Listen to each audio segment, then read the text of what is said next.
सभी को मेरा सप्रेम नमस्कार। आज हम सभी उपस्थित हैं एक और नए क्लास के साथ, और ये हमारा कंप्यूटर नेटवर्क का तीसरे कड़ी है। ठीक है, तीसरा भाग है।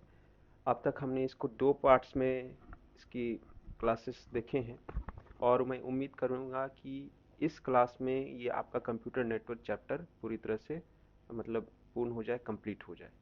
ठीक है, तो अभी तक हमने इसमें काफ़ी सारे टॉपिक्स देख चुके हैं। पहला टॉपिक जो इसमें था हमारा इंट्रोडक्शन टू नेटवर्क, दूसरा टाइप्स ऑफ सिग्नल, तीसरा components of data communication, communication channel, communication medium. ठीक है, उसके अलावा टाइप्स ऑफ कंप्यूटर नेटवर्क, और अंतिम जो हमने देखा नेटवर्क टोपोलॉजी। ये अपने आप पे काफ़ी एक इम्पॉर्टेंट चैप्टर है, कंप्यूटर टोपोलॉजी। अब हम लोग इससे आगे बढ़ेंगे। उससे पहले थोड़ा सा हम लोग जो लास्ट क्लास में जो हमने देखा था नेटवर्क टोपोलॉजी, उसको थोड़ा सा एक गो थ्रू कर लेते हैं, क्योंकि मैंने आपको पहले ही बताया था कि इस चैप्टर में जो प्रायोरिटी बेसिस पर जो आपके जो सवाल बनेंगे, वो आपके बनेंगे एक तो आपका टाइप्स ऑफ कंप्यूटर नेटवर्क से, और दूसरा ये नेटवर्क टोपोलॉजी से। ठीक है, तो चलिए मित्रों, पढ़ते हैं आज का क्लास। ठीक है, नेटवर्क टोपोलॉजी, जैसा कि हमने आपको बताया था कि 5 तरह की टोपोलॉजी होती है। ठीक है, एक आपका बस से ये शुरू होता है, बस, रिंग, स्टार, ट्री और मेष। और इसमें से हर टोपोलॉजी की खासियत अलग अलग होती है। और टोपोलॉजी का मैंने आपको अर्थ बताया था कि टोपोलॉजी का मतलब है कि हम नेटवर्क को कनेक्ट किस तरीके से कर रहे हैं। ठीक है, और जिसके लिए मैंने आपको एक फिजिक्स भौतिक विज्ञान का भी एग्जाम्पल दिया था। जब हम उसमें ये कनेक्शन करते हैं तो एक पैरेलल रेजिस्टेंस बनाते हैं, या फिर सीरीज में जब बनाते हैं तो कैसे रेजिस्टेंस हमें मिलता है। ठीक उसी तरह से, लेकिन उसमें दो ही प्रकार के अरेंजमेंट होते हैं, यहाँ पर आपको 5 प्रकार के अरेंजमेंट आपको देखने को मिलते हैं। ठीक है, तो पहला जो है यहाँ पर वे ऑफ कनेक्टिंग नेटवर्क, कि हम नेटवर्क को किस तरीके से कनेक्ट कर रहे हैं। ठीक है, ये बेसिकली ये जियोमेट्रिक अरेंजमेंट होता है किसी भी नेटवर्क का, कंप्यूटर सिस्टम का इन ए नेटवर्क। और इसमें हर एक जो सिस्टम होता है, ठीक है, जो भी इस नेटवर्क में रहेंगे उन्हें हम लोग क्या बोलते हैं, टोपोलॉजी में नोड बोलते हैं। ठीक है, या फिर कंप्यूटर नेटवर्क की दुनिया में जो भी सेंडर और रिसीवर होते हैं उन्हें हम लोग नोड की उपाधि देते हैं। ठीक है, बस टोपोलॉजी जैसे हमने आपको बताया था कि ये सिंगल केबल से आपके कनेक्टेड होता है। ठीक है, ये सारे जो कंप्यूटर्स होते हैं इसमें टी पॉइंट्स आपके बनाते हैं। ठीक है, और दूसरा ये इंटरनेट प्रोटोकॉल, यानी इथरनेट जो उसमें जो प्रोटोकॉल यानी रूल्स एंड रेगुलेशन इस्तेमाल होते हैं वही इसमें भी यूज होते हैं। दूसरा, इसमें इसकी कुछ खासियत ये है कि चूंकि सिर्फ इसमें सिंगल केबल यूज हो रहा होता है। ठीक है, लेस केबल क्या, इसमें सिंगल ही केबल यूज होता है, जिसके कारण ये लेस एक्सपेंस होता है। दूसरा, इसमें नेटवर्क अनअफेक्टेड होता है, यदि कोई कंप्यूटर आपका मतलब इफेक्ट भी हो जाए तो दूसरे को प्रभाव नहीं पड़ेगा। तीसरा, बैकबोन केबल, यदि इसमें किसी भी प्रकार से उसमें खामी आ गई, उसमें किसी भी प्रकार की उसमें आपको गड़बड़ी आ जाएगी, तो ये पूरा जो सिस्टम ही आपका ठप पड़ सकता है। ठीक है, अब इसका जो एग्जांपल है लैन, आपसे ये पूछ सकता है कि लैन किस टोपोलॉजी पर आधारित है। आपको 4 ऑप्शंस दे देंगे, बस, ठीक है, रिंग, स्टार या मेष। तो आपको यहाँ पे ऑप्शन चुनना है ये लैन टोपोलॉजी या बस टोपोलॉजी का। इसमें से कोई एक उदाहरण बताइए, लैन है, मैन है, वैन है। ठीक है, तो आपको लैन चुनना है। रिंग टोपोलॉजी, देखिए नाम से ही पता चलता है रिंग टोपोलॉजी। रिंग मतलब क्या होता है, ये सर्कुलर अरेंजमेंट होता है। ठीक है, इसमें हर एक कंप्यूटर जो होता है इसका ये दोनों छोर से ये कनेक्टेड रहता है। लेकिन इसमें एक महत्वपूर्ण ये बात होती है कि इसमें जो पहला कंप्यूटर होता है और ये सर्कुलर लुक का जो अंतिम कंप्यूटर होता है, इसमें आपस में कनेक्टेड रहता है। यानी बेसिकली इसमें जो हर एक कंप्यूटर है कनेक्टेड रहता है। ठीक है, दूसरा, यहाँ पे सभी रिपीटर्स का काम करते हैं। तो यहाँ से भी आपके सवाल बन सकते हैं कि किस टोपोलॉजी में कंप्यूटर्स रिपीटर का काम करते हैं। ठीक है, इसमें वन वे डाटा फ्लो होता है, इसमें कोई भी सेंट्रलाइज्ड कंप्यूटर नहीं होता है। ठीक है, आपका इससे पहले जो हमने बस टोपोलॉजी पढ़ा उसमें भी कोई सेंट्रलाइज नहीं था, इसमें भी आपका कोई सेंट्रलाइज नहीं होता है। ठीक है, लेकिन इसमें एक समस्या ये है, क्योंकि डाटा वन वे फ्लो होता है। जैसे डाटा, मान लीजिए, देखिए ये एरो मैंने आपको दिखाया है, ये जा रहा है। तो यदि किसी एक कंप्यूटर में भी डाटा का किसी प्रकार का प्रॉब्लम आ गया, किसी प्रकार की समस्या उत्पन्न हो जाती है, तो उस संदर्भ में क्या होगा कि आपका जो पूरा ये लूप ये रुक जाएगा। जाहिर सी बात है, ये सिस्टम आपका काम करना बंद कर दिया तो डाटा आपका यहाँ तक आएगा, लेकिन इसके आगे वो कैसे जाएगा। तो ये होता है रिंग टोपोलॉजी। ठीक है, अब आ जाइए स्टार टोपोलॉजी। स्टार टोपोलॉजी में सबसे पहले ये देखिए कि इसमें एक सेंट्रलाइज्ड कंप्यूटर होता है। ठीक है, वो हब जिसे हम लोग की उपाधि देते हैं या होस्ट बोलते हैं, और उसी से आपके सारे कंप्यूटर्स कनेक्टेड होते हैं। ठीक है, और ये सबसे ज़्यादा यूज किए जाने वाले टोपोलॉजी है। ठीक है, इसमें क्या होता है कि यदि इसमें कोई भी whole network unaffected due to error in any one cable, और मान लीजिए इसमें कोई एक कंप्यूटर आपका इफेक्ट हो भी जा रहा है तो बाकी सारे कंप्यूटर कार्य करते रहेंगे। काहे कि ऐसा क्यों है, क्योंकि ये हब से कनेक्टेड है। ठीक है, आपको इस कंप्यूटर को इससे कोई लेना देना नहीं है, या इस कंप्यूटर को इससे कोई लेना देना नहीं है। लेकिन इसकी एक खामी ये है, चूंकि ये सभी कंप्यूटर जो होते हैं ये आपके सेंट्रलाइज कंप्यूटर से कनेक्ट होते हैं, जिसके कारण हब यानी आपका सेंट्रलाइज कंप्यूटर यदि प्रभावित होगा तो सेंट्रलाइज कंप्यूटर प्रभावित होगा, ये वाला कंप्यूटर प्रभावित होगा तो ये बाकी सारे भी फ्लॉप हो जाएंगे, ये बाकी सारे भी बाधित हो जाएंगे। ठीक है, अब आ जाएगा आपका ट्री टोपोलॉजी। ट्री टोपोलॉजी नाम से ही आपको समझ में आ रहा है, ये ट्री नुमा मतलब पेड़ नुमा। देखिए इसमें जैसे पेड़ के क्या होते हैं, जो पेड़ का जो पत्ता जो ऊपर जाते आते वो थोड़ा हल्का पतला हो जाता है, नीचे आता है वो तने के आसपास आते आते वो घना हो जाता है। ठीक उसी तरह यहाँ पे आपको चीज़ें देखने को मिलती है।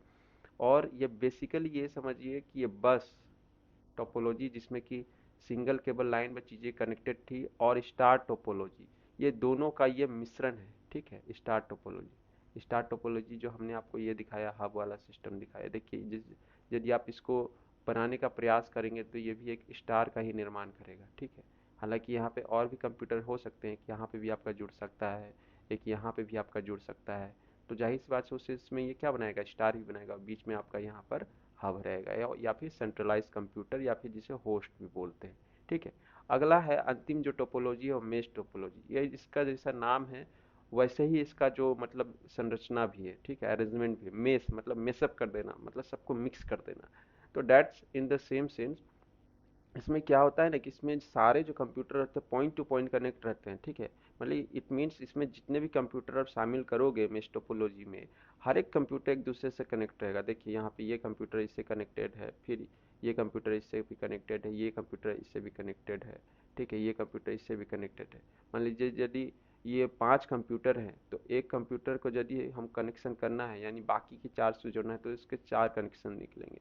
ठीक है, यही हो गया। इसमें क्या होता है कि डाटा जो होता है किसी भी रूट से अपने डेस्टिनेशन को पहुंच सकता है, क्योंकि ये हर तरीके से कनेक्टेड है, और इसमें किसी प्रकार का होस्ट नहीं होता है। तो ये बहुत ही बेसिक सवाल आपसे पूछ सकता है, यदि बेसिक नहीं ये अच्छा सवाल बनाया जा सकता है स्टेटमेंट के रूप में भी, कि इसमें फलाने से किसमें होस्ट होता है, फलाने में किसमें सेंट्रलाइज्ड कंप्यूटर होता है कि नहीं होता है, लाइक दैट। ठीक है, और जाहिर सी बात है होस्ट का मतलब ही होता है सेंट्रलाइज्ड कंप्यूटर, तो जाहिर सी बात है होस्ट ही नहीं होगा तो सेंट्रलाइज्ड कंप्यूटर की तो कोई बात ही हम नहीं कर सकते। ठीक है, इसकी एक खासियत ये है, और ये दो प्रकार का होता है, एक तो आपका पार्शियल मेश होता है, दूसरा आपका फुल मेश होता है। पार्शियल मेश में ये होता है कि इसमें सारे कंप्यूटर कनेक्टेड होंगे एक दूसरे से, लेकिन जो फुल मेश में होगा ना, इसमें आपका इसके में आपका एक या एक से ज़्यादा कंप्यूटर कनेक्टेड होगा। ठीक है, वो एक भी हो सकता है, लेकिन पार्शियल मेश में सभी होंगे। ठीक है, दूसरा, इसकी जो कुछ खासियत है कि यदि इसमें किसी एक नोड यानी किसी एक कंप्यूटर का फेल्योर हो भी जाता है तो ये दूसरे को प्रभावित नहीं करेगा। तीसरी बात यह है कि लॉन्ग डिस्टेंस नेटवर्क के लिए काफ़ी मददगार होता है। ठीक, दूसरा, लेकिन चूंकि ये मेसअप है, ठीक है, तो जाहिर सी बात है इसमें देखिए ये एक जाल के रूप में ये बना हुआ है। ठीक है, इतने सारे कनेक्शन हैं, तो जाहिर सी बात है इसका मेंटेनेंस, इसको थोड़ा सा रख रखाव में समस्या आती है, जिसके कारण फ्रिक्वेंटली ब्रेकआउट भी होता है। ठीक है, जाहिर सी बात है इसके कारण इसका क्या हाई मेंटेनेंस कॉस्ट, जो कि इसका एक निगेटिव साइड है। ठीक है, अब एक होता है हाइब्रिड नेटवर्क। ये हाइब्रिड नेटवर्क एक आप नाम से ही पता चल रहा है हाइब्रिड। इसमें क्या होता है कि बहुत सारे टोपोलॉजीज को मिलाकर, मतलब जैसी आपकी यूज है, मान लीजिए किसी संस्थान को चाहिए कि उसे बस और स्टार चाहिए, तो वो भी एक प्रकार का हाइब्रिड टेक्नोलॉजी है। किसी को मान लीजिए स्टार ट्री चाहिए, मेष चाहिए, या फिर किसी को पांचों टोपोलॉजी मिला के बनाने हैं, तो वो हाइब्रिड टोपोलॉजी का वहाँ पे निर्माण होता है, या फिर उसे हम लोग हाइब्रिड टोपोलॉजी की या फिर हाइब्रिड नेटवर्क की संज्ञा देते हैं। ठीक है, जैसे बस और स्टार का सम्मिश्रण किसे कहा गया है, बस और आपको स्टार टोपोलॉजी जो है, ये ट्री टोपोलॉजी जो है वो क्या है, बस और स्टार का है। तो ये बेसिकली ये भी एक प्रकार का ये हाइब्रिड टोपोलॉजी आप इसको कह सकते हैं, ठीक है, कह सकते हैं, मैं बोल रहा हूँ, ठीक है। तो ये हमने कल तक पढ़ा था। तो चलिए अब हमारा जो अगला जो टॉपिक है इसी कड़ी में, वो है हमारा प्रोटोकॉल्स, ठीक है। मैं आपको यहाँ पे दिखा देता हूँ।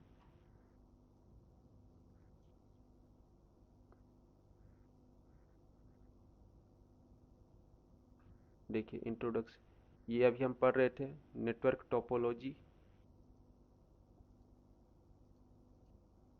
अभी हमने पढ़ा नेटवर्क टोपोलॉजी। अब हम पढ़ेंगे प्रोटोकॉल्स के बारे में पढ़ेंगे।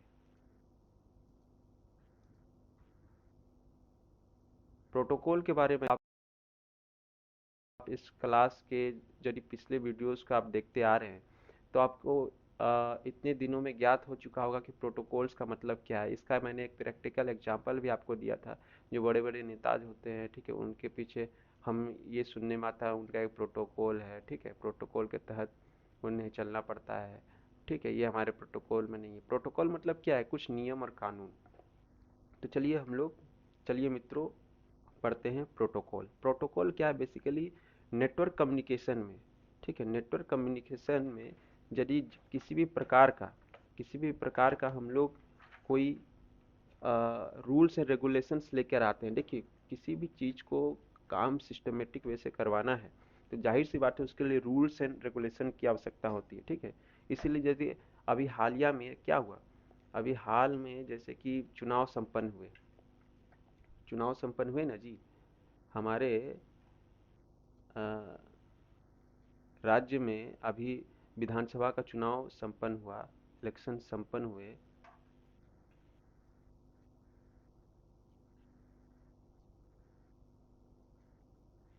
तो इसमें देखिएगा कि कुछ घंटे पहले मोरल कोड ऑफ कंडक्ट लगा दिया जाता है, मोरल कोड ऑफ कंडक्ट, ठीक है। यानी ये भी क्या है? ये भी एक प्रकार का ही रूल्स है, ठीक है। बस इसका नाम बदल दिया जाता है, ठीक है। इसे हम rule simply rules and regulation नहीं बोलकर इसे हम लोग चुनाव के भाषा में मोरल कोड ऑफ कंडक्ट बोलते हैं, ठीक है।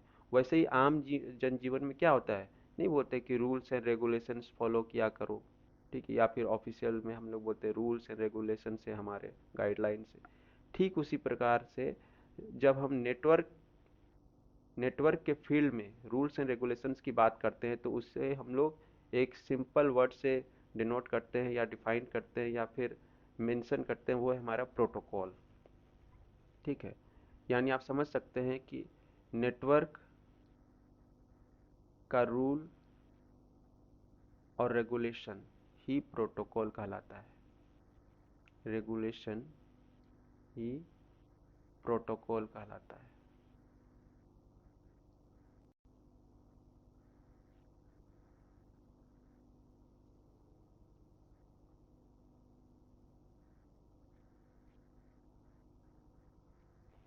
ठीक है। अब इसका काम क्या होता है कि किसी भी डाटा को, अब जाहिर सी बात है नियम का इस्तेमाल क्यों हो रहा है, नेटवर्क का इस्तेमाल हम लोग क्यों करते हैं? तो नेटवर्क का इस्तेमाल हम लोग करते हैं इंफॉर्मेशन के शेयरिंग के लिए, ठीक है। आपको इंफॉर्मेशन शेयरिंग करना है, डाटा शेयरिंग करना है, ठीक है, मैसेज भेजना है, ठीक है। तो ये किस नियम से होंगे? ये प्रोटोकॉल के तहत होंगे, ठीक है। तो ये बेसिकली ये से क्या भेजना है, ठीक है, वाट, ये ठीक है, आपको कैसे भेजना है, हाउ, और कब भेजना है, ये कौन निर्धारण करता है? प्रोटोकॉल निर्धारण करता है, ठीक है। अब इसमें हम चलिए समझते हैं कि प्रोटोकॉल्स कितने तरह के यूज होते हैं। ऐसे तो बहुत सारे प्रोटोकॉल्स होते हैं, लेकिन हम लोग मुख्यतः प्रोटोकॉल की बात करेंगे, मुख्य प्रोटोकॉल्स की बात करेंगे जो आपके अभी तक एग्जाम्स में पूछे जा चुके हैं, ठीक है।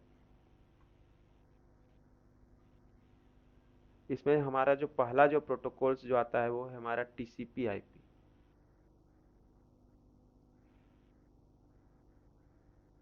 टीसीपी आईपी, ठीक है। इसका फुल फॉर्म क्या होता है ये पहले जानिए। टीसीपी आईपी का जो फुल फॉर्म होता है वो होता है ट्रांसमिशन कंट्रोल प्रोटोकॉल, ठीक है। इसे ही हम लोग इंटरनेट प्रोटोकॉल भी बोलते हैं,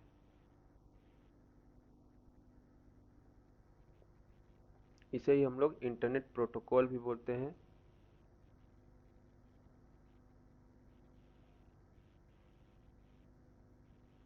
इसमें बेसिकली क्या होता है कि इसमें जो डाटा जो ट्रांसफ़र होता है ना, ये पैकेट के रूप में हो जाता है। ठीक है, पैकेट मतलब क्या हो गया, पैकेट का मतलब हो गया छोटे छोटे टुकड़े।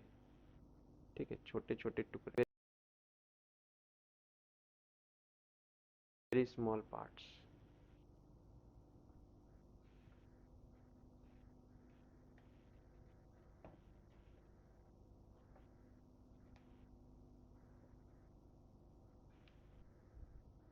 Very small parts. ठीक है, और ये अपने गंतव्य तक पहुंचते हैं, उसे ही हम लोग टीसीपी आईपी का उसमें इस्तेमाल करते हैं। ठीक है, और ये बेसिकली सबसे यूजेबल ये प्रोटोकॉल है किसी भी कंप्यूटर का।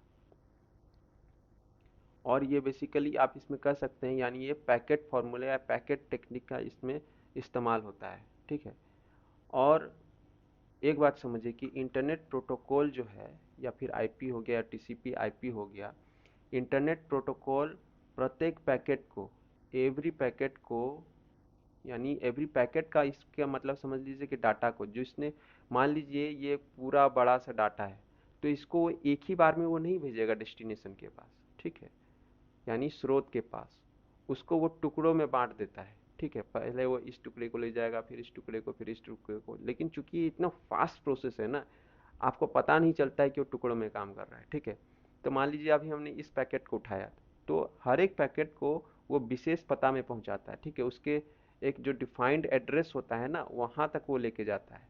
हर पैकेट का मान लीजिए हो सकता है कि एक ही डाटा के अंदर कुछ ऐसे ऐसे इंफॉर्मेशन होंगे जो अलग अलग जगह आपको जाने हैं। ठीक है, तो उस सेंस में उसके जो एड्रेस होगा उसी के हिसाब से वो लेके जाएगा।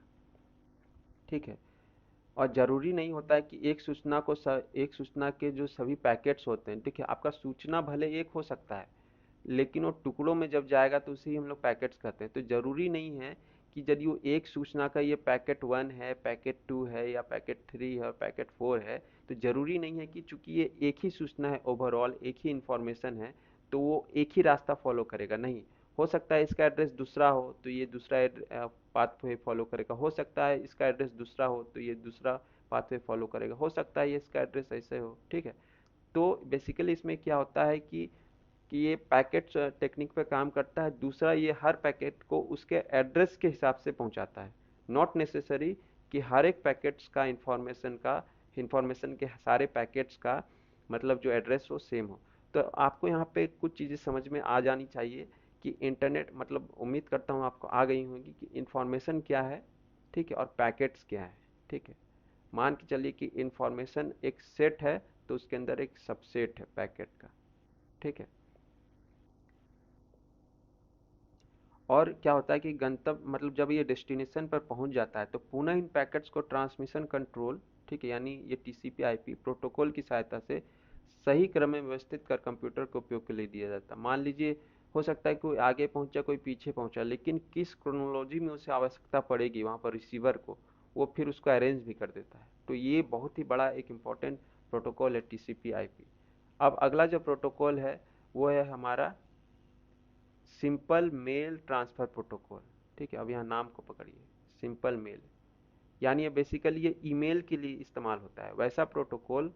ठीक है, वैसा यहाँ पे प्रोटोकॉल आपको अंडरस्टूड करना पड़ेगा क्योंकि हम प्रोटोकॉल के बारे ही बात कर रहे हैं। ठीक है, और ये सभी आपके ये जितने सारे प्रोटोकॉल हैं, ये सभी टीसीपी प्रोटोकॉल के ऊपर ही काम करते हैं। ठीक है, तो जो जो भी प्रोटोकॉल यानी जो भी रूल्स एंड रेगुलेशन, ठीक है, वो ईमेल के लिए यूज होते हैं, वो उसे हम लोग क्या बोलते हैं, एस एम टी पी, यानी सिंपल मेल ट्रांसफ़र प्रोटोकॉल बोलते हैं। ठीक है, इसके जरिया क्या होता है कि कंप्यूटर एक कंप्यूटर से दूसरे कंप्यूटर को इसमें हम लोग ईमेल भेजते हैं, एक कंप्यूटर से दूसरे कंप्यूटर को ईमेल भेजते हैं। अब आ जाइए, अगला जो टॉपिक है वो एच टी टी पी यानी हाइपर ट्रांसफर टेक्स्ट प्रोटोकॉल। ठीक है, इसका फुल फॉर्म होता है हाइपर, दूसरा हो गया एस एम टी पी, तीसरा हो गया एच टी टी पी। इसका फुल फॉर्म होता है हाइपर टेक्स्ट ट्रांसफर प्रोटोकॉल। ठीक है। अब इसमें क्या होता है, चलिए इसमें हम लोग देख लेते हैं। हाइपर टेक्स्ट ट्रांसफर प्रोटोकॉल में क्या होता है, ये बेसिकली जब हम वर्ल्ड वाइड वेब में, ठीक है, वर्ल्ड वाइड वेब में जब हमको किसी प्रकार का डॉक्यूमेंट एक्सचेंज करना होता है ना, तब इस प्रोटोकॉल का इस्तेमाल होता है। ठीक है, यानी डॉक्यूमेंट एक्सचेंज करना मीन्स हम लोग को उसका इस्तेमाल करना है। ये क्लाइंट सर्विस के बीच में एक एस्टेब्लिश कनेक्शन करता है। क्लाइंट मतलब क्या हो गया, यूजर, और सर्वर मतलब क्या हो गया, ये जो इंटरनेट का जो बड़ा सा कंप्यूटर रहता है जिसमें सारे इंफॉर्मेशन आपके शेयर्ड होते हैं, उन दोनों के बीच में एच जो है एक कनेक्शन का स्टेब्लिशमेंट करता है। और एच देखिएगा आप, कुछ खासकर जो बैंकिंग वेबसाइट जब आप खोलेंगे तो वहाँ पे आपको एच के जगह एच दिखता है। इसमें एस का मतलब होता है कि वो कनेक्शन और भी सिक्योर है। ठीक है, तब हम उसमें जाकर अपने बैंकिंग के कार्य को करते हैं। और ये जो एच है ना, ये वर्ल्ड वाइड वेब के लिए ये काफ़ी इम्पोर्टेंट, ये मतलब आपका प्रोटोकॉल का ये करता है। दूसरा आ जाता है अब हमारा एफ का मतलब हो गया, यहाँ पर हमने ये चौथा जो प्रोटोकॉल हो जाएगा हमारा एफ यानी फाइल ट्रांसफ़र प्रोटोकॉल। अब इसके नाम को पकड़िए। ठीक है, मतलब देखिए कितना आसान हो जाता है कि आपको इसको रटने की आवश्यकता ही नहीं है। आपने इसके एक्रोनिम को पकड़ा, एब्रीविएशन को पूरा खोला, उसको या एक बार पढ़ लिया, फाइल ट्रांसफ़र। ठीक है, आपको वहीं पर आधी चीज़ें समझ में आएंगी, या फिर कई बार पूरी चीज़ें समझ में आ जाएंगी कि हाँ चलो इसका काम ये हो सकता है। ठीक है, अब फाइल ट्रांसफ़र प्रोटोकॉल का काम क्या है, तो ये बेसिकली कंप्यूटर से फाइल को ट्रांसफ़र का आदान प्रदान का काम करता है। ठीक है, यह इंटरनेट पर प्रयुक्त मतलब एक प्रकार का प्रोटोकॉल है जिसका प्रयोग नेटवर्क से जुड़े किसी कंप्यूटर, ठीक है, या फिर मान लीजिए कोई भी सर्वर है के बीच में इस फाइल का हमको ट्रांसफ़र करना है। चाहे वो क्या डाटा हो सकता है, टेक्स्ट हो सकता है, ग्राफ हो सकता है, तब हम लोग एफ का इस्तेमाल कर सकते हैं। ठीक है, यही हमारा हो गया एफ। इसमें क्या होता है कि मान लीजिए आपको फाइल आपको ट्रांसफ़र करना है मान लीजिए किसी रिमोट कंप्यूटर से, तो आप उसमें भी क्या कर सकते हैं कि उसके उससे हम लोग कनेक्शन स्थापित कर सकते हैं। ठीक है, इसके बाइट को, फाइल को उसमें अपलोड या डाउनलोड कर सकते हैं। मान लीजिए रिमोट कंप्यूटर से हम लोग को फाइल चाहिए, तो जाहिर सी बात है डाउनलोड करेंगे। हमको उसको भेजना है तो जाहिर सी बात है हम वहाँ पे चीज़ों को अपलोड करते हैं। ठीक है, यही हमारा हो गया एफ यानी फाइल ट्रांसफ़र प्रोटोकॉल।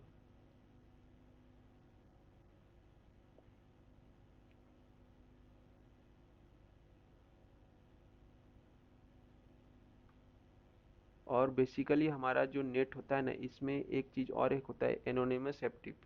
मतलब एनोनिमस एनोनिमस मतलब हो गया अज्ञात। ठीक है, बिना जान परिचय के। तो इसमें क्या होता है कि जो आपके जो कंप्यूटर नेटवर्क की दुनिया है उसमें जो अधिकतर जो फाइल का हम लोग ट्रांसफ़र करते हैं वो एनोनिमस एफ मतलब पर ही काम करता है। क्यों? क्योंकि अधिकतर इन्फॉर्मेशन देखिएगा उसको आपको गैदर करने के लिए, लेने के लिए एन मतलब किसी भी प्रकार का पासवर्ड, ठीक है, किसी भी प्रकार का लॉगिन की आवश्यकता नहीं पड़ती है। सिवाय मान लीजिए कुछ सिक्योर चीज़ें होंगे जैसे बैंकिंग हो गया, ठीक है, इनकम टैक्स हो गया, यहाँ से कुछ डाटा जब आपको डाउनलोड करने की आवश्यकता होती है वहाँ पे भी एफ काम कर रहा है, लेकिन ये एफ है। ठीक है, ये सिक्योर एफ है। लेकिन बाकी मान लीजिए आपने गूगल में कुछ भी सर्च करा, आपने कुछ वीडियोस डाउनलोड करा, ये आपके क्या हो गए, एनोनिमस हो गए। ठीक है, इसमें आपको किसी भी प्रकार की अपनी तरफ से पहचान देने की आवश्यकता नहीं है, लॉगिन की आवश्यकता नहीं है, इसमें पासवर्ड की आवश्यकता नहीं है, इसीलिए ये एनोनिमस कहलाता है। अगला जो हमारा जो अ, अगला जो हमारा जो इसमें है, श्रेणी में है, वो है हमारा गोफर। गोफर बेसिकली क्या है ना, ये प्रोटोकॉल का एक सॉफ्टवेयर है। ठीक है, ये बेसिकली क्या करता है कि search and find on computer distance through internet. ठीक है, ये मान लीजिए कंप्यूटर आपके दूसरा जगह रखा हुआ है। ठीक है, मान लीजिए आप, हम लोग क्या करते हैं कि बेसिकली जो भी सर्च करते हैं इंटरनेट पर, वो ऐसा तो नहीं कि अपने कंप्यूटर में सर्च कर रहे हो, वो जाहिर सी बात है कोई सर्वर कंप्यूटर है, वहाँ पे जो चीज़ सेटअप है उसमें स्टोर्ड है, उसी को हम लोग सर्च करते हैं। तो ये बेसिकली गोफर प्रोटोकॉल सॉफ्टवेयर, उसी में इसका इस्तेमाल होता है। ठीक है, इसके बाद हमारा आ जाइए telnet. Telnet telnet क्या है? एक ये टेक्स्ट आधारित, ये टेक्स्ट बेस्ड ये आपका प्रोटोकॉल है, ठीक है। ये टेलनेट, एक मिनट अगला स्लाइड हम ले लेते हैं इसमें।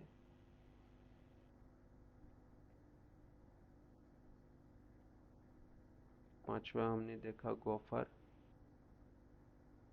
आपसे देखिए यहाँ से सवाल कैसे बनेगा कि gopher is a protocol, gopher is a protocol software, gopher is a just a software. तो आपको वहाँ पे टिक लगाना पड़ेगा। उसमें क्या है, ये क्या है? ये एक प्रोटोकॉल सॉफ्टवेयर है।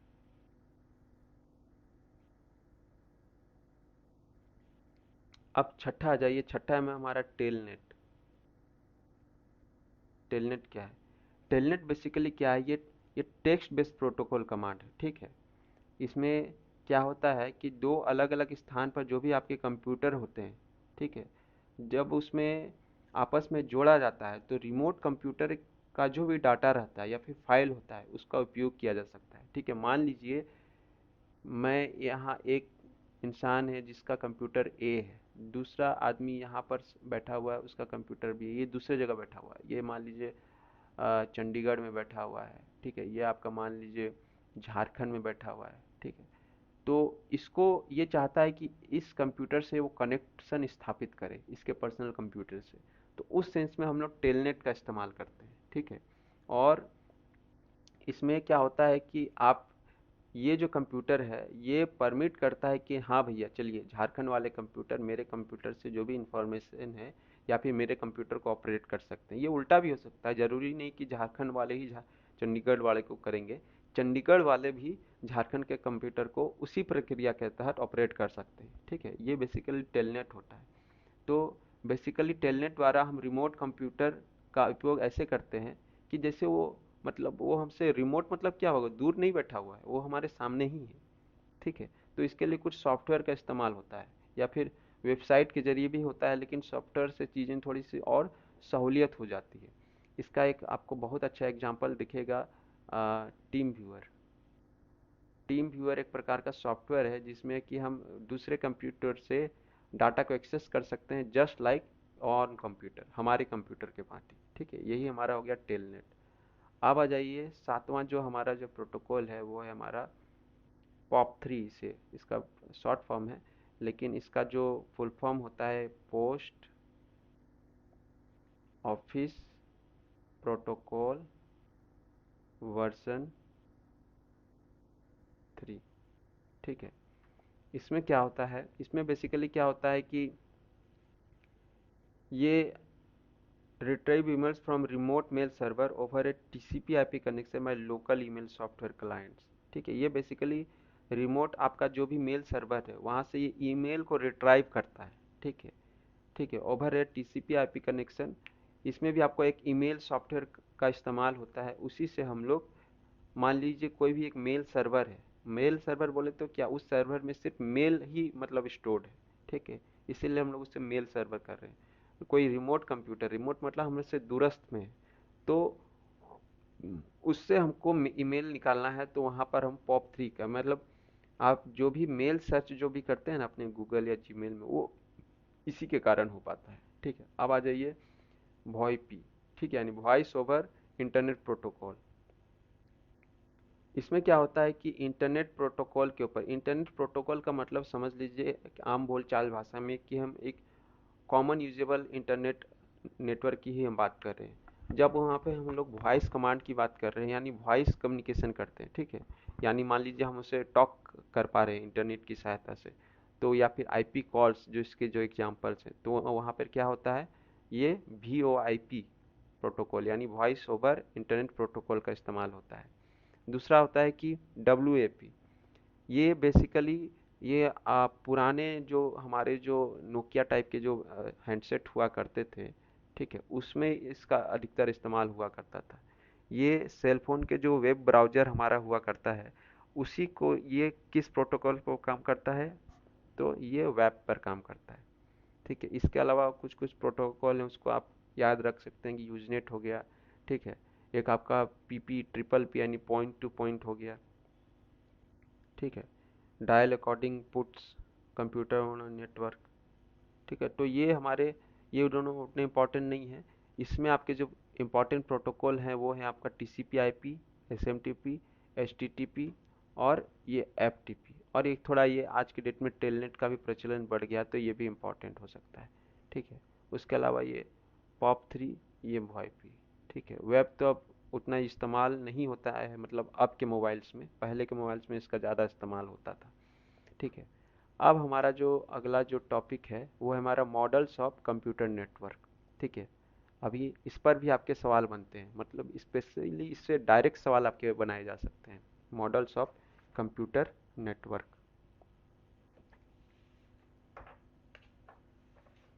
इसमें बेसिकली क्या होता है कि कंप्यूटर जो नेटवर्क है हमारा,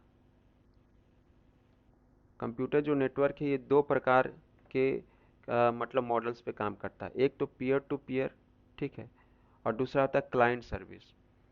पीयर टू पीयर मतलब क्या हो गया, पीयर टू पीयर मतलब पीयर का मतलब होगा यहाँ पे यूजर को आप ले लीजिए। ठीक है, और क्लाइंट सर्विस मतलब तो पता ही है कि इसमें क्या होता है, one two one, is just like a one two one.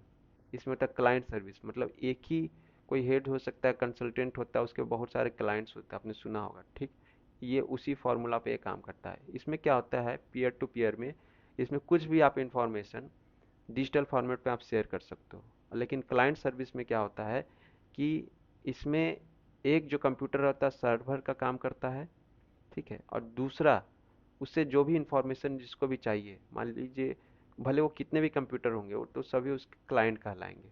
ठीक है, तो यहाँ पर जो क्लाइंट जो होता है ये एक्टिव डिवाइस होता है, और जो हमारा ये जो सर्वर जो रहता है वो हमारा पैसिव डिवाइस होता है। अब आ जाइए ओएसआई मॉडल क्या है। ओएसआई मॉडल मतलब काफ़ी ये इम्पोर्टेंट मॉडल है हमारे इंटरनेट का। ठीक है, जिसकी स्थापना हुई थी 1980 में। ठीक है, आईएसओ के द्वारा, इंटरनेशनल सोसाइटी ऑफ ऑर्गेनाइजेशन, जो यूएसए में स्थापित है।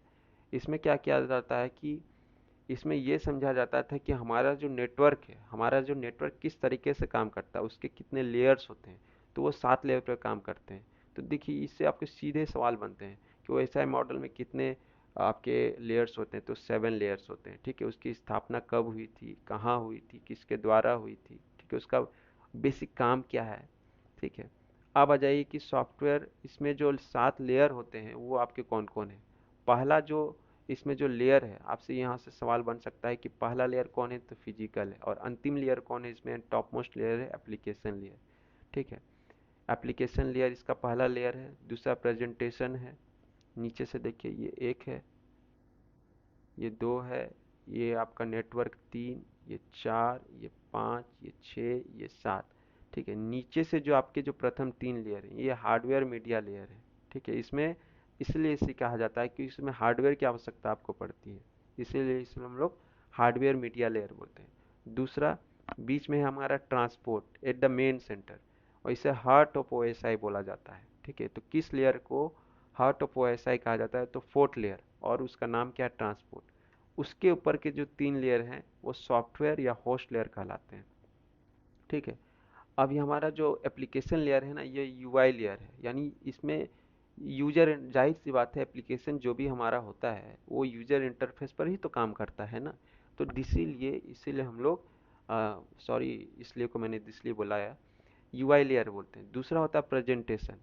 इसमें क्या होता है कि इसमें ट्रांसलेशन होता है या फिर डाटा का फॉर्मेटिंग होता है। मान लीजिए प्रेजेंटेशन हम लोग को करना है, तो जो कंप्यूटर हमको भेज रहा, हो सकता है कि उसे हमें दूसरे भाषा में चाहिए, तो प्रेजेंटेशन से पहले हम उसे ट्रांसलेट करते हैं या फिर डाटा को अपने हिसाब से वहाँ पे फॉर्मेटिंग करते हैं।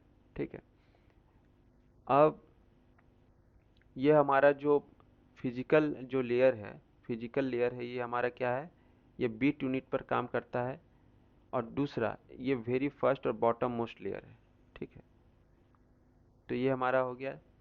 अब हम आ जाते हैं, एक और लेयर है हमारा टीसीपी आईपी मॉडल लेयर। ये 1970 में आया था। ठीक है, और इसके आपसे ये पूछ सकता है कि टीसीपी आईपी मॉडल के बाद कौन सा लेयर आया, तो ओएसआई मॉडल, लेकिन ओएसआई मॉडल जो है वो एडवांस लेयर है। ठीक है, टीसीपी आईपी मॉडल जो होता है ये प्रोटोकॉल मॉडल पर काम करता है। इसमें 4 लेयर होते हैं, 4 लेयर होते हैं, जिसमें कि पहला है आपका प्रोसेस एप्लीकेशन, दूसरा ट्रांसपोर्ट, तीसरा इंटरनेट और चौथा है नेटवर्क। ठीक है, और इसी को बाइफरकेट करके हमने ओएसआई मॉडल भी बनाया है।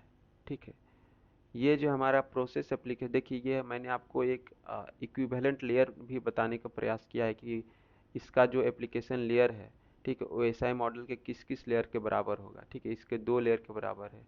इसका ये देखिए एक यहाँ, यानी 2 यहाँ हो गए, 3 4 5 6 7। ठीक है, 3 यहाँ हो गए, 4 5 6 7।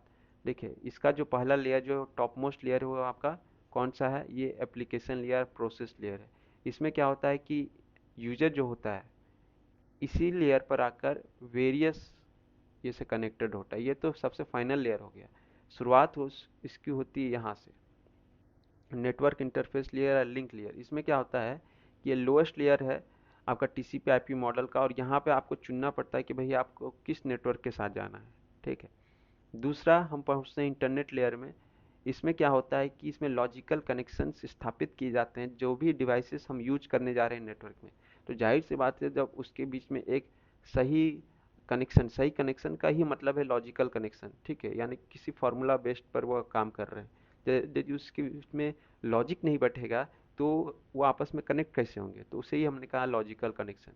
तीसरा है हमारा ट्रांसमिशन ऑफ डाटा, ये ट्रांसपोर्ट ट्रांसपोर्ट नाम से ही आपको पता चल रहा है। ठीक है, और चौथा अंत में है हमारा अंतिम लेयर।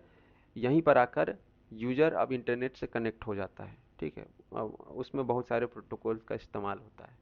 तो ये हमारा ओएसआई मॉडल हो गया, और ये काफ़ी इंपॉर्टेंट टॉपिक है, इसको आपको लेयर को याद कर लेना है, और टीसीपी आईपी मॉडल को भी आपको लेयर को याद कर लेना है। इसका किसने इसका प्रपोज किया था, डरप्पा ने किया था, और ये बेसिकली आईएसओ के द्वारा था, यूएसए में आया था। ठीक है, ये हमारा हो गया। अब हमारा जो नेक्स्ट टॉपिक है वो हमारा है मॉड्यूलेशन।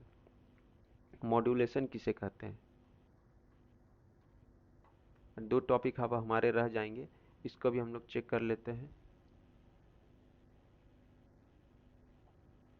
मॉड्यूलेशन में बेसिकली क्या होता है, to know modulation first understand about signal. Modulation को समझने के पहले आपको सबसे पहले तो सिग्नल को समझना पड़ेगा। ठीक है, मॉड्यूलेशन मॉड्यूलेशन में जब तक आप सिग्नल को नहीं समझिएगा तब तक आप मॉड्यूलेशन को नहीं समझ पाइएगा।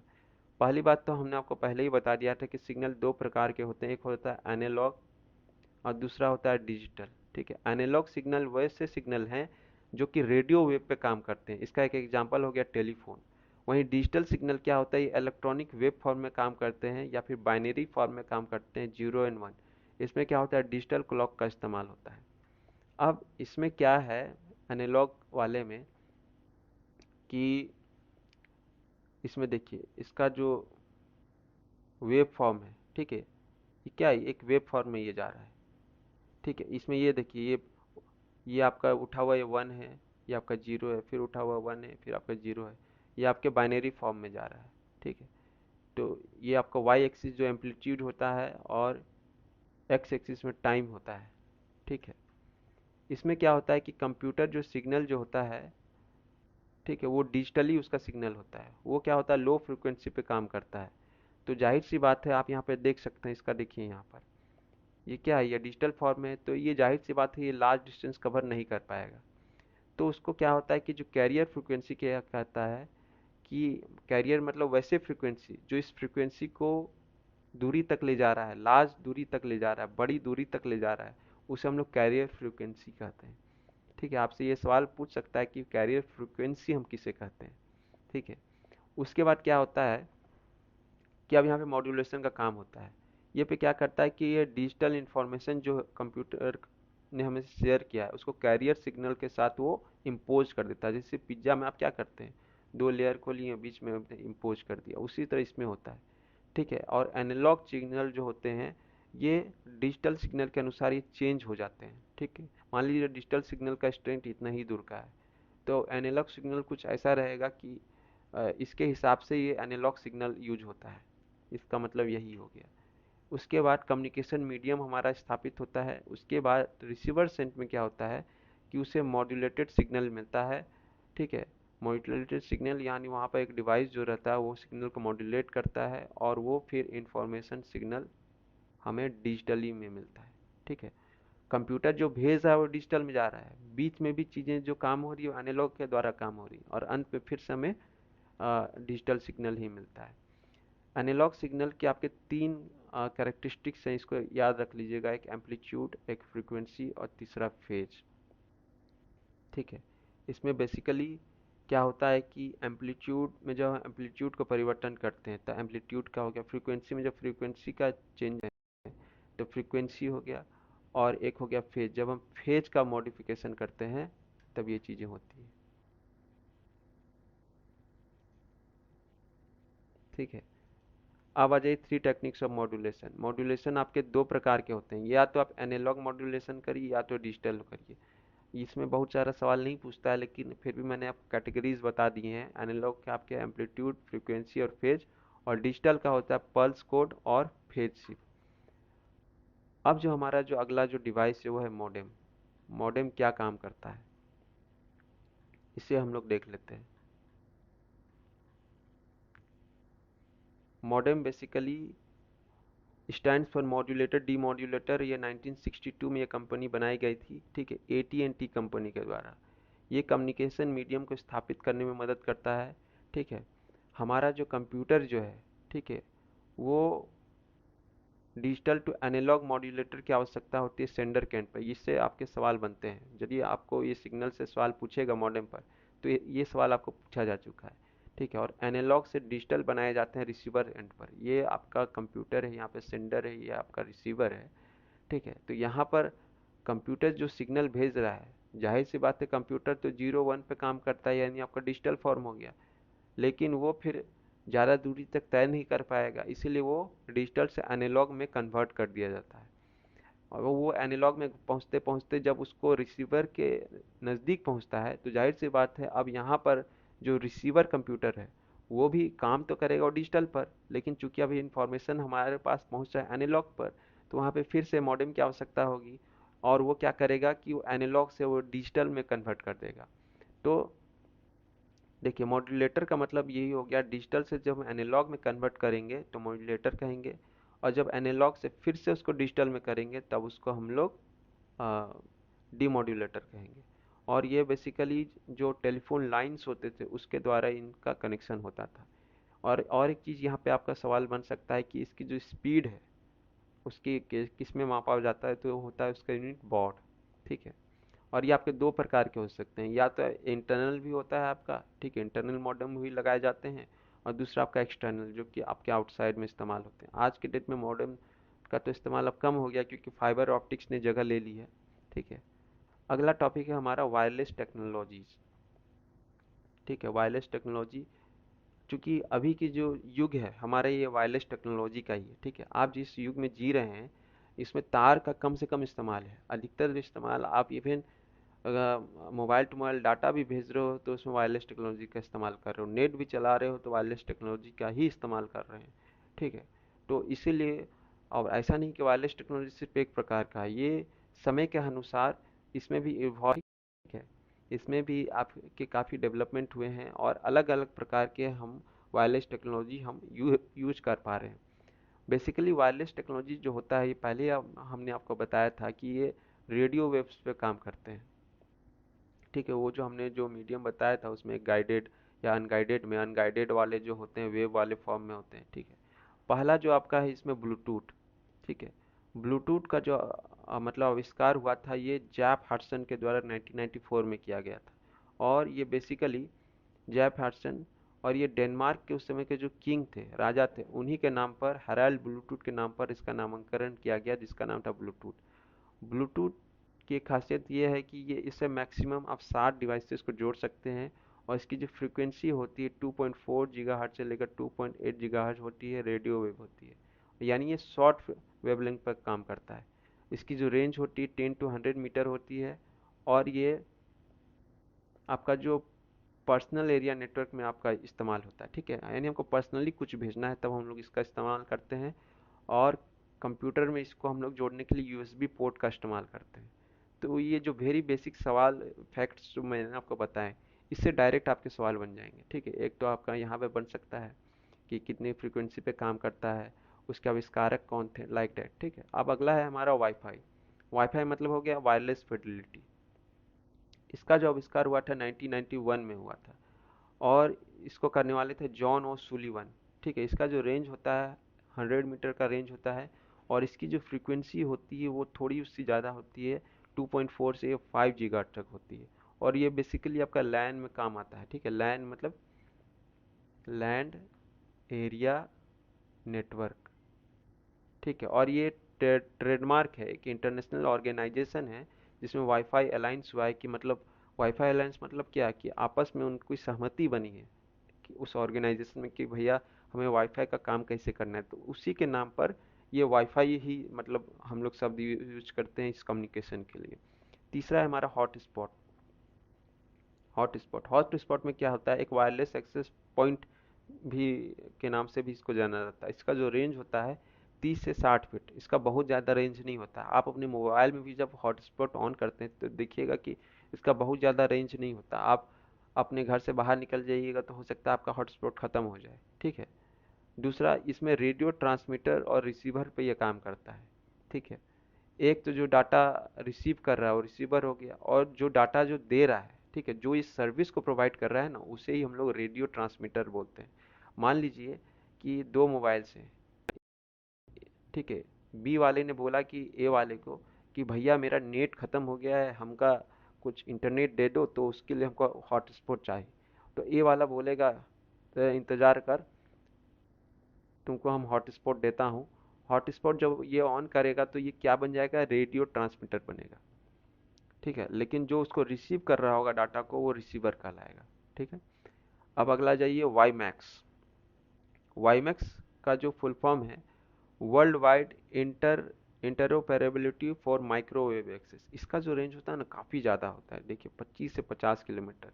ठीक है, ये आपके पूरे शहर को ये घेर सकता है। सोचिए ना, आपका ये रांची शहर ही कितना बड़ा होगा, ज़्यादा बड़ा तो है नहीं। यानी इसमें, यानी जस्ट लाइक ए मैन, यानी मेट्रोपॉलिटन एरिया नेटवर्क में इसका इस्तेमाल होता है। और इसमें जाहिर सी बात है शहर में तो हजार सौ लोग रहते हैं, हजार में कम ही बोल रहा हूँ, लाखों लोग रहते हैं, लाख व्यक्ति रहते हैं, तो सभी इससे कनेक्ट हो सकते हैं। ठीक है, अब आ जाइए लाइफाई यानी लाइट फिडेलिटी। ये आया आपका 2011 में। ये इसके आविष्कारक थे हैरल्ड हैस। ठीक है, ये basically high speed wireless technique है। इसमें क्या होता है कि सेंडर जो होता है वो लाइट इमिटिंग डायोड के सहायता से डाटा को भेजते हैं, और रिसीवर फोटो डायोड के हिसाब से इसमें डाटा को रिसीव करते हैं। देखिए यहाँ पे इस्तेमाल ही हुआ लाइट फिडेलिटी, तो जाहिर सी बात है लाइट शब्द का प्रयोग किया है तो जाहिर सी बात है लाइट का प्रयोग कहीं तो होगा, तो ये फोटो का मतलब ही होता है लाइट। ठीक है, अब आ जाइए जीएसएम, ये ग्लोबल सिस्टम फॉर मोबाइल। ये जो आज जो हम जितने भी मोबाइल जो यूज कर रहे हैं ना, ये सभी जीएसएम बेस्ड है। ठीक है, इसका ये फुल फॉर्म हो गया ग्लोबल सिस्टम फॉर मोबाइल। इसमें क्या होता है कि to receive internet in mobile, इसमें हम मोबाइल को या तो डाटा कम्युनिकेशन के लिए यूज करते हैं या तो वॉइस कम्युनिकेशन के लिए यूज करते हैं, तो उसमें जीएसएम का इस्तेमाल होता है। और इसके लिए एक इम्पॉर्टेंट जो कंपोनेंट है वो आपका सिम कार्ड। सिम कार्ड ही हमें जीएसएम सर्विस प्रोवाइड करती है। ठीक है, इसमें किसी ज़माने में एज सर्विस भी होता था जो डाटा रेट को बेहतर तरीके से काम करने के लिए बनाया जाता था। उसका नाम था enhance data rate for GSM evolution. ठीक है, यूज फॉर डाटा ट्रांसफ़र, ये बेसिकली डाटा ट्रांसफ़र के लिए इसका इस्तेमाल होता था। ठीक है, पहले के मोबाइल्स में जब हम जीपीआरएस जो ऑन करते थे तो इससे बेहतर यदि चल रहा होता था तो देखते थे कि वो ई बन जाता था। ठीक है, अब आ जाइए सीडीएमए। सीडीएमए का मतलब हो गया कोड डिवीजन मल्टीपल एक्सेस। ठीक है, ये वेब टेक्निक पे काम करता है, यानी वायरलेस एरिया प्रोटोकॉल। और देखिए इसमें क्या होता है ना, सीडीएमए आपका इसमें किसी प्रकार की सिम की आवश्यकता नहीं होती है। ठीक है, इस जिस कंपनी का आपने इस्तेमाल किया है पूरा डिवाइस भी आपका उसी कंपनी का रहेगा, लेकिन इसका डिवाइस के अंदर आप सिम कार्ड के हिसाब से अपने जीएसएम सर्विस को बदल सकते हैं, लेकिन इसमें आप वो चीज़ नहीं कर सकते सीडीएमए में। दूसरा, ये वेब टेक्निक पर काम करता है। ठीक है, और एक चीज़ जो इम्पोर्टेंट डिफरेंस है कि जीएसएम में डाटा ट्रांसफ़र के लिए हम लोग एज का इस्तेमाल करते हैं, तो वहीं सीडीएमए में डाटा ट्रांसफ़र के लिए हम लोग इवडो यानी evolution data optimize use for data transfer का इस्तेमाल करते हैं। ठीक है, ये इसका फुल फॉर्म हो गया। ऐसे आपसे यहाँ पे सवाल पूछ सकता है कि सीडीएमए में हम लोग डाटा ट्रांसफर को बेहतर करने के लिए किस तकनीक का इस्तेमाल करते हैं, तो डेट इज इफ्डू, while in the case of GSM it is EDGE. ठीक है, तो ये हमारा जो बेसिकली जो क्लास है आज समाप्त हुआ। ये जो हमारा नेटवर्क क्लास जो है आज हमारा एंड होता है यहाँ पर, कंप्यूटर नेटवर्क। ठीक है, ये 3 पार्ट्स में हमने पढ़ा और सारे टॉपिक्स को हमने यहाँ पर डिस्कस करने का प्रयास करा आपके सामने, और उम्मीद करता हूँ चीज़ें आपको बेहतर तरीके से समझ में आई होंगी। फिर भी कुछ इसमें शेष रह जाता है या फिर किसी प्रकार का आपको संदेह है, if anything you have doubt, then you can contact us in the comment section, we will definitely reach you. ठीक है, पहला इंट्रोडक्शन नेटवर्क पढ़ा, टाइप्स ऑफ सिग्नल पढ़ा, कंपोनेंट्स ऑफ डाटा कम्युनिकेशन पढ़ा, कम्युनिकेशन चैनल पढ़ा, कम्युनिकेशन मीडियम पढ़ा, computer network devices पढ़ा, types पढ़ा, नेटवर्क टोपोलॉजी पढ़ा, प्रोटोकॉल्स पढ़ा, मॉडल्स पढ़े, ओएसआई मॉडल पढ़े, मॉड्यूलेशन पढ़े, और other terms related to network हो गए, या फिर आपका जो वायरलेस नेटवर्क पढ़ा। ठीक है, वायरलेस नेटवर्क पढ़ा। तो आज के क्लास को हम लोग यहीं समाप्त करते हैं। अगले सेशन में हम लोग एक नए चैप्टर की शुरुआत करेंगे, और उस चैप्टर का जो नाम होगा, इंटरनेट। ठीक है, इंटरनेट की दुनिया। ठीक है, now I am going to signing off. तब तक आप सभी अपना ख्याल रखें, स्वस्थ रहें, मस्त रहें, और एक ऐसे माहौल का निर्माण करते रहें जिसमें आपके आसपास के लोग सहज और सुरक्षित महसूस करें। ठीक है, जय हिंद, वंदे मातरम एंड जोहार।